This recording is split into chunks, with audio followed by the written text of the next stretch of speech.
जिसने भी किया है उसे छोड़ूंगा नहीं मैं कृष्णा। उसने तुम्हें नहीं, विक्रांत सिंघानिया को चोट पहुंचाई है।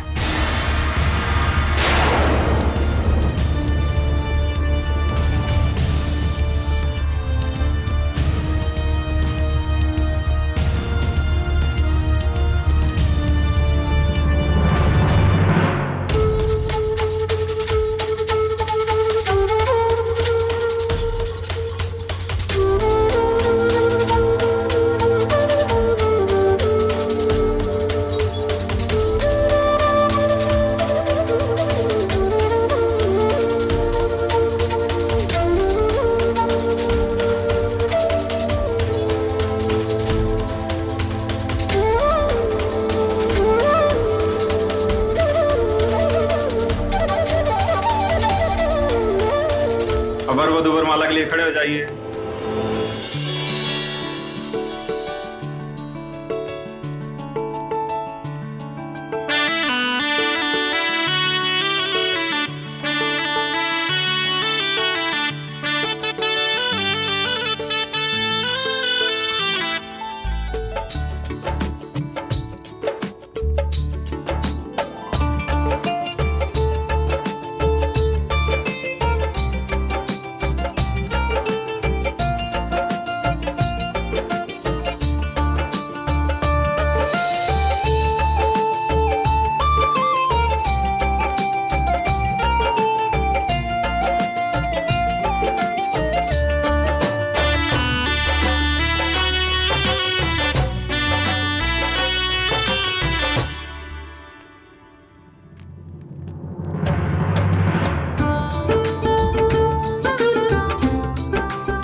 कृष्णा, मैं जानती हूँ कि ये रिश्ता मजबूरी में जुड़ा है, लेकिन मैं इस शादी को पूरे मन से निभाऊंगी। तुम्हारा साथ कभी नहीं छोड़ूंगी।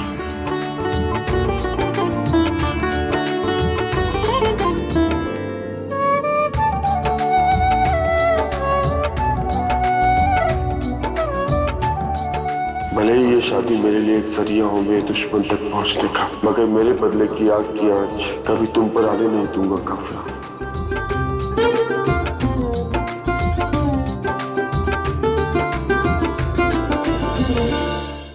विक्रांत जी, आप अपना हर काम अपने नाम की तरह बड़ा करते और अपनी बेटी की शादी इतने छोटे तरीके से करने की क्या वजह है? मैं चाहता था कि ये शादी हमारे निजी परिवार और काव्या के कुछ दोस्तों के बीच में। मुझे कुछ और कहने की जरूरत नहीं है। अगर ऐसा था तो आपने मीडिया को यहाँ पे क्यों बुलाया? क्योंकि आप मीडिया वालों ने मेरे परिवार के नाम को, मेरी बेटी के कैरेक्टर को दुनिया के सामने उछालने में कोई कसर नहीं छोड़ी। बंद आंखों से झूठ को देखा और उसी झूठ को हर चैनल और हर मोबाइल पर दिखलाया गया। मैंने आप सब लोगों को इसलिए बुलाया ताकि आप अपनी आंखों से देख सके कि सिंघानिया परिवार की बेटियां और उनके संस्कार कितने ऊंचे होते हैं। ऊंचे शहरों में ऊंची पढ़ाई करने के बाद भी उनके पैर मजबूती से अपने परिवार और अपने समाज में जमे रहते हैं। मैं आप सबसे विनती करता हूं कि अगली बार किसी के कैरेक्टर पर उंगली उठाने से पहले ठोस सबूत को जमा करें। और हाँ, विक्रांत सिंघानिया की दावत में आए, खाली हाथ मत जाइएगा।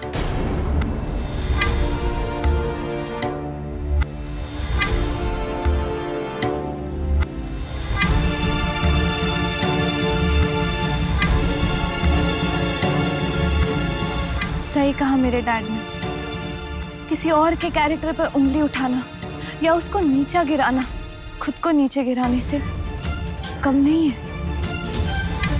अरे मीडिया वालों का काम किसी के साथ हुए हादसे को इस तरह से मिर्च मसाला डाल के दिखाना नहीं होता है, बल्कि उसकी सच्चाई सामने लाने का काम होता है। ये आज मेरे साथ हुआ, कल आपकी बहन बेटियों के साथ भी हो सकता है। इस तरह से किसी और के कैरेक्टर पर उंगली मत उठाइएगा अगली बार। किसी के साथ हुए हादसे को जो आप ये सनसनी खबर बना के दिखाते हैं ना, वो किसी और की जिंदगी में सन्नाटा फैला सकता है।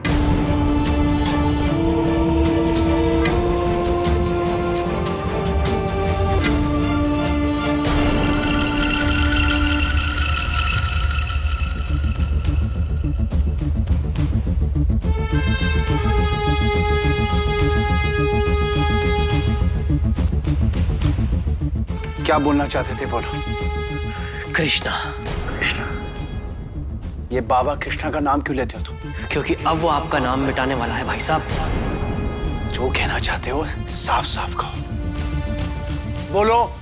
मेरी ये हालत उस कृष्णा की वजह से हुई। खैर कृष्णा, अब मैं इसको तुम्हारे हवाले कर रहा हूं। तुम्हें इसके साथ जो करना है तुम करो। उसी ने उस दिन वो टिकट्स मेरी जेब में डाली थी। आप ये समझते रहे कि मैं आपके साथ चालबाजी कर रहा हूं? नहीं भाई साहब, मैंने कभी आपके साथ चालबाजी नहीं की, बल्कि मैं तो आपकी मदद करने की कोशिश कर रहा था। लेकिन उस कृष्णा ने गलतफहमी का ऐसा जाल बिछा के रखा था कि हम सब उसमें फंसते चले गए। इसका मतलब कृष्णा ने मेरे आंखों में धूल झोंकी। विक्रांत, तो मानो या ना मानो, अविनाश के साथ जे कृष्णा का कोई ना कोई संबंध जरूर है। बाकी की बातें मैं आपको बाद में बताऊंगा। अभी चल के काव्या की शादी रोकते हैं। चलिए भाई साहब। शादी तो हो चुकी है सुधीर। क्या? मेरी काव्या से उसकी शादी हो चुकी है, लेकिन कृष्णा, याद रखना, ये मेरी गलती नहीं, ये तुम्हारी जिंदगी की सबसे बड़ी गलती हो।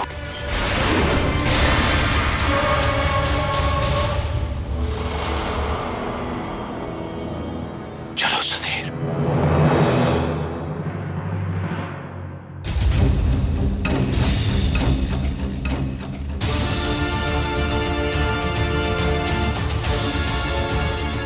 क्या हुआ लाला? हम सबको तुमने क्यों बुलाया? अभी पता चल जाएगा माई। मैं बताता हूँ।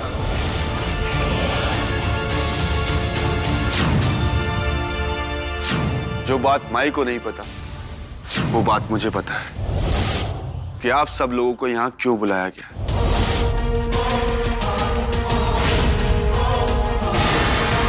क्या ससुर जी, क्या? मैंने आपको कहा था कि शादी के बाद मैं आपको खुद ब खुद सब कुछ साफ साफ बता दूंगा। आप तो बड़े बेसब्र निकले। अभी अभी तो मैं दामाद बना हूं आपका, और अभी से आपने ऐसी खातिरदारी शुरू कर दी।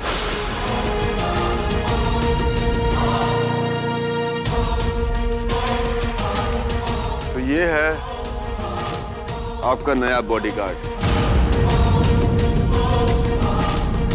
वैसे पुराना बॉडीगार्ड भी बुरा नहीं था, उसे बुरा बनाया मैंने।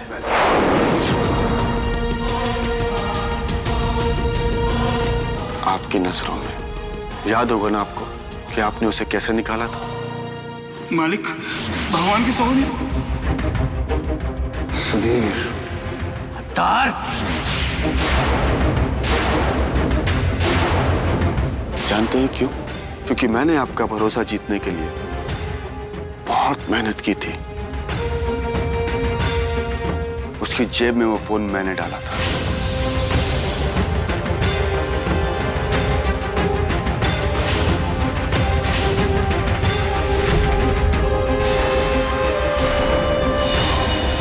पहले वो मेरा मोहरा बना इस घर में अपनी जगह बनाने के,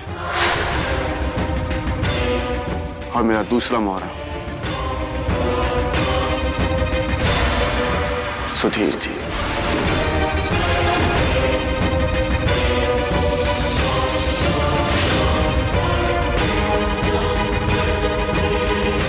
आपका दिल जीतने के लिए जिस तरह वो फोन बॉडीगार्ड की पॉकेट में गया था, उसी तरह वो टिकट मैंने सुधीर जी की पॉकेट में डाला।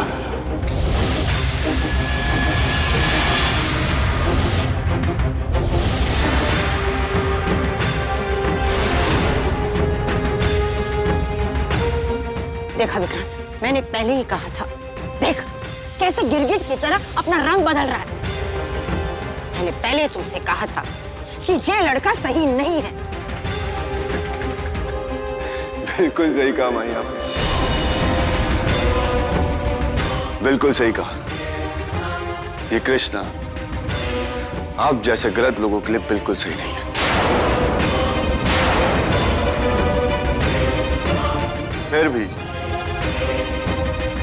फिर भी इस कृष्णा ने आप लोगों की आंखों में धूल झोंकने में कोई गलती नहीं की। जानते हैं क्यों? क्योंकि इस घर को वफादारी की आदत नहीं है। और ये जनाब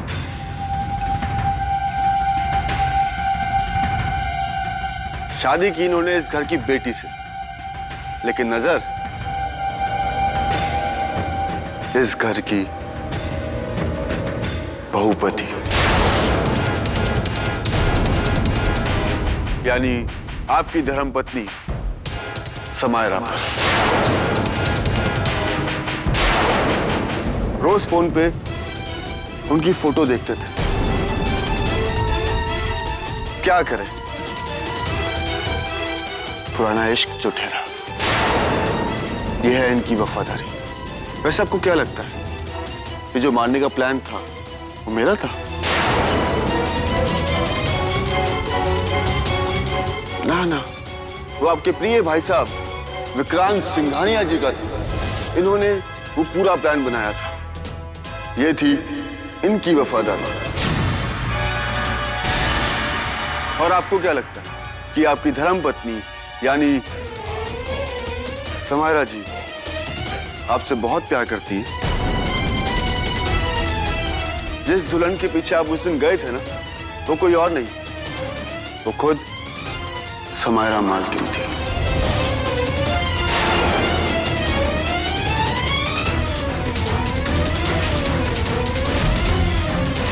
और उस दिन इस घर की मालकिन यानी आपकी धर्मपत्नी मेरे साथ भागने के लिए तैयार थी।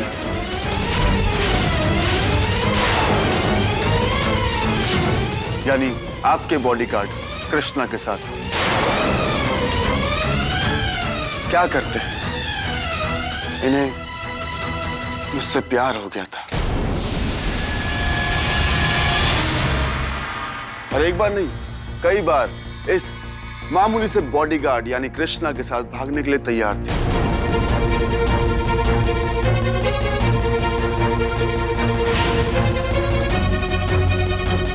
यह है इनकी वफादारी। ऐसे वफादारों से भरे इस घर में मैंने जरा सी वफादारी क्या दिखाई, सब मेरे जाल में आ गए।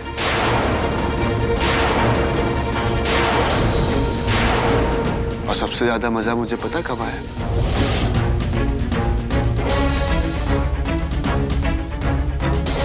इनको फंसाने में मजा आया, जिनको विक्रांत सिंघानिया ने अपने जाल में फंसा रखा था।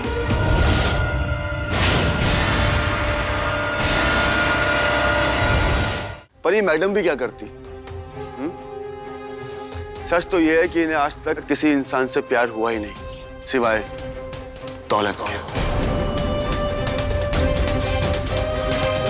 पिछली बार भी तुमने मुझे इस दौलत के चक्कर में छोड़ा था।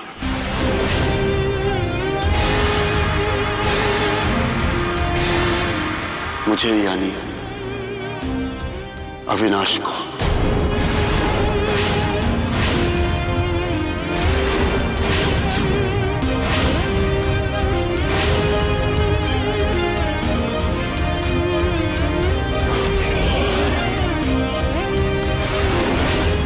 ऐसे मत चौंको विक्रांत सिंघानिया, तुम्हारी ये माई जिनसे ज्यादा तुमने मुझ पे भरोसा किया वो बिल्कुल सही थी।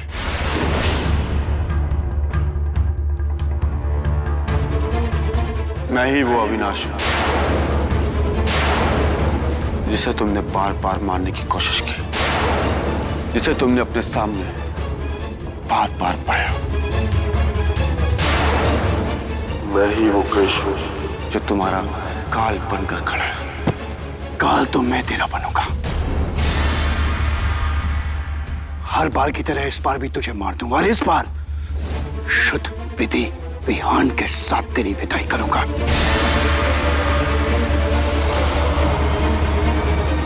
ताकि तुझे मुक्ति प्राप्त हो और तू वापस कभी ना आए। क्या हुआ? पकड़िए ना, लीजिए, गला घोट दीजिए मेरा। रुक क्यों गए? क्या जवाब देंगे अपनी बेटी को? क्या बोलेंगे? मैंने तुम्हारे पति को मार दिया।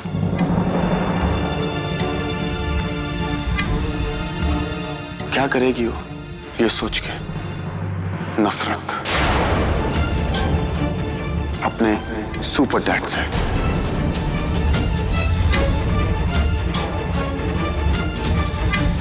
एक काम करता हूं, मैं आपका काम आसान कर देता हूं। एक सेकंड।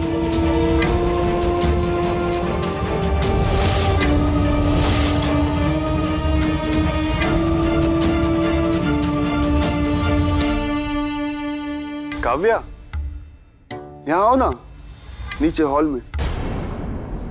कृष्णा रुको।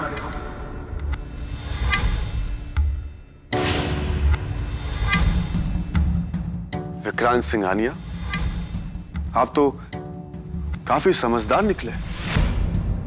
अपने फायदे के लिए पहली बार किसी और को नुकसान नहीं पहुंचाया। खैर, इस अच्छे काम के बाद एक और अच्छा काम कर लीजिए। अपने दिमाग से कुछ भी काव्या को बताने का ख्याल निकाल दीजिए, क्योंकि अगर आपने कुछ भी बताया काव्या को, आप उसे मेरी झूठ बोलेंगे, मैं उसे आपकी सच्चाई बताऊंगा। क्योंकि मेरे पास खोने को कुछ भी नहीं, मेरा तो सिर्फ झूठ सामने आएगा, आपकी तो सच्ची तस्वीर सामने आ जाएगी।